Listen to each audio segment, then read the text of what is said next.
Wait, what do you mean all of my data's gone and I can't log back in? How'd that happen?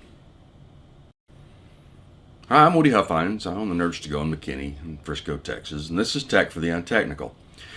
Now, here we are getting towards Halloween, but a really interesting thing happened earlier in the summer that I haven't talked about because new pieces of information kept dribbling in. And that thing that happened is the Western Digital MyBook Duo and the MyBook Live, which are really neat little network attached storage devices that Western Digital makes. And we use Western Digital drives all the time. They make really good stuff.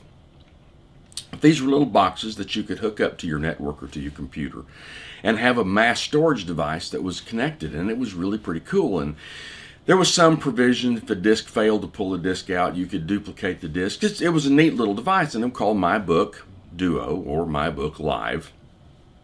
And they came in from 2 terabytes up to, I think, 16 terabyte sizes. So there was a lot of storage. A lot of people were using them for backups. Well, back in June, people would get up one morning and they couldn't see that data. They couldn't even log into the device. The devices had been reset to factory default with all the data wiped. So a lot of people are trying to figure out, back in June, how in the heck did all of my data on my MyBook device get wiped, get blown away? I no longer have all the pictures of my kids and the wedding videos and all this stuff that I've been backing up to this drive. It's just all gone. How did that happen? Well, it's pretty complex, or at least it's a little interesting. There's several lessons I think we can learn from the MyBook Duo, MyBook Live hack that'll teach us some things that kind of reinforce what we've been talking about. And the first one is that if you have a backup, remember how many times I've talked about a backup being 3, 2, 1. You got 3 backups on 2 different devices and 1 off-site. So if that was the only backup that people had was on this MyBook Live or MyBook Duo that was connected to the internet, you didn't have 3. You only had 1. That one failed. In the military, they talk about it all the time. 2 is 1, 1 is none. If you only have 1 backup and that one fails, you got a problem. So remember, the first lesson learned here is 3, 2, 1. You need 3 copies, 2 different media, 1 off-site.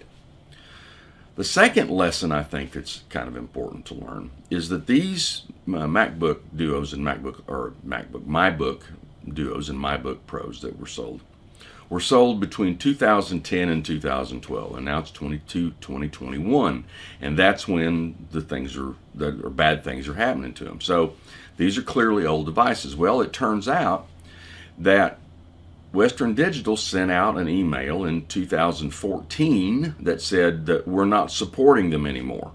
So any security problems that happened after 2014, Western Digital wasn't going back and patching the hardware with software or firmware updates after 2014. So these machines have been out of support for 7 years.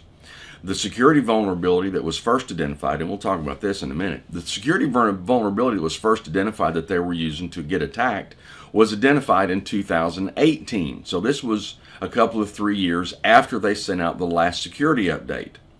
So what's the lesson to be learned? If you've got a piece of hardware, or even a piece of software, but if you've got a piece of hardware that's important to the success of your digital life, whether it's for your business or personally, you need to pay attention to whether it's in support or not. If people are continuing support, remember that we talked a bunch of times about Windows 7. We tell people get off of Windows 7, it's not supported. That means that if you buy a device, you have to get it registered. And I know people don't want to register the device because they're going to get emails trying to sell them something.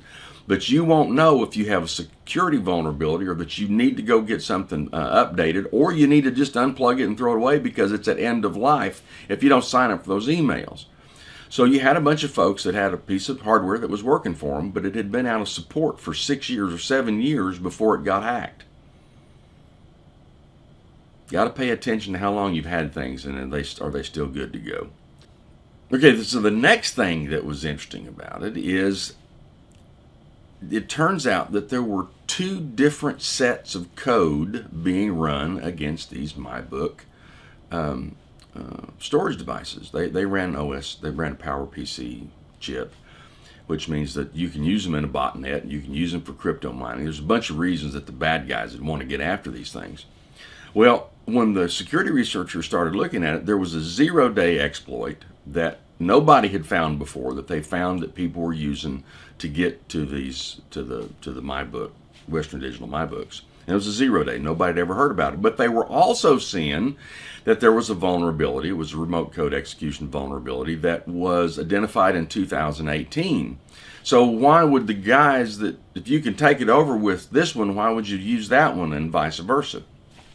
Well, it turns out what they think is that a lot of these MyBooks were being used in botnets, that the bad guys were using them for crypto mining or DDoS attacks or whatever. And there were two different hacking groups that were fighting over who controlled these devices for their botnet, and that one of the hacking groups reset and blew away all of the MyBooks to keep the other hacking group from using it. It's like a neighborhood drug war between drug gangs taken out on your desktop. So what do we learn there? Well, there's a couple of things I think we need to learn there.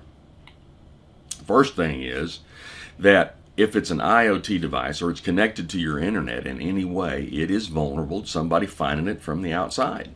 The first question I'd ask in this part is, do you really need that thing connected to the internet? All your pictures, wedding photos, kids' photos, all this stuff that's really important to you, one of the things that people are excited about. It's like, hey, this is pretty cool. Well, now with my phone, I can connect to my swimming pool, and I can turn the lights on from the restaurant, and I can do this, and that's all great. But that means that somebody has to connect to your network from the outside. And do you have the security chops? Do you have the security setup? Do you have a segmented network? There's a bunch of different things you need to make sure that that's going to happen safely. Because in this case, these people had this device and it was part of why it was sold in 2010, is that you could access it from anywhere. You could be out to breakfast with your friends and say, hey man, look at these new pictures, and call them up from anywhere in the world on thing. But that means it's exposed to the internet. So the next question is, before you expose something to the internet, do you really need to expose it to the internet? I think that's an important question, because it's a really cool sounding thing, but we don't really understand sometimes how much security vulnerability it gives us to connect something to the internet. And then the next thing is to make sure that when you set something up, it doesn't decide that you need to be connected to the internet. There's a thing in Windows that's called UPnP. It's unplug and play. Or plug and play, I'm sorry. It's plug and play. It's PNP, plug and play. If you plug in your Xbox and you've got a firewall set up, it goes, hey, no problem, I can configure the firewall for you. And it pokes holes in the firewall so this device can talk to things outside of your network through your firewall by configuring your firewall. You don't want something configuring your firewall and poking holes in it, because it makes it handy for that. Big, like if one of your kids decided to just cut a new door on the side of the house so their friends could come and go as they pleased, and you don't know it's there because, anyway, you get the idea. The plug and play thing that happens is one of the security vulnerabilities you need to pay attention to. So if you buy something that says, hey, you can use it anywhere, it's connected to the internet, you need to make sure that it's not poking a hole in your firewall and doing that for you to give you a vulnerability that you're not going to discover for 5 or 6 years, or 7 in this case. Okay, so quick review. Remember, backups are 3-2-1, 3 copies, 2 different media, 1 off-site. Remember that. Remember that you probably need to register your devices so that when they have firmware updates or software updates, or go out of support so they're not going to get any more updates, you can make a decision about whether you need to trash them or not. Pay attention to that. Next thing is, do you really want that device, whatever that device is, connected to the internet? And by the way, a lot of Internet of Things devices are connected to the internet by default to servers that you don't know where they are, and they could be, we've talked about that. I won't. Just be careful. The last thing is, make sure that the device that you buy, if it says that it is internet enabled, doesn't enable itself from the internet while you're not looking through the plug and play process. If you got any questions about any of this stuff, leave in the comments below. Give us a call at Nerds to Go and McKinney, and we'll try to help you out. As always, hit the subscribe button, mash the notification bell, share it with your friends, leave us a comment. We'll talk again soon. This is Tech for the Untechnical, and I'm Woody Huffines on the Nerds to Go in McKinney, Texas. Y'all have a good weekend.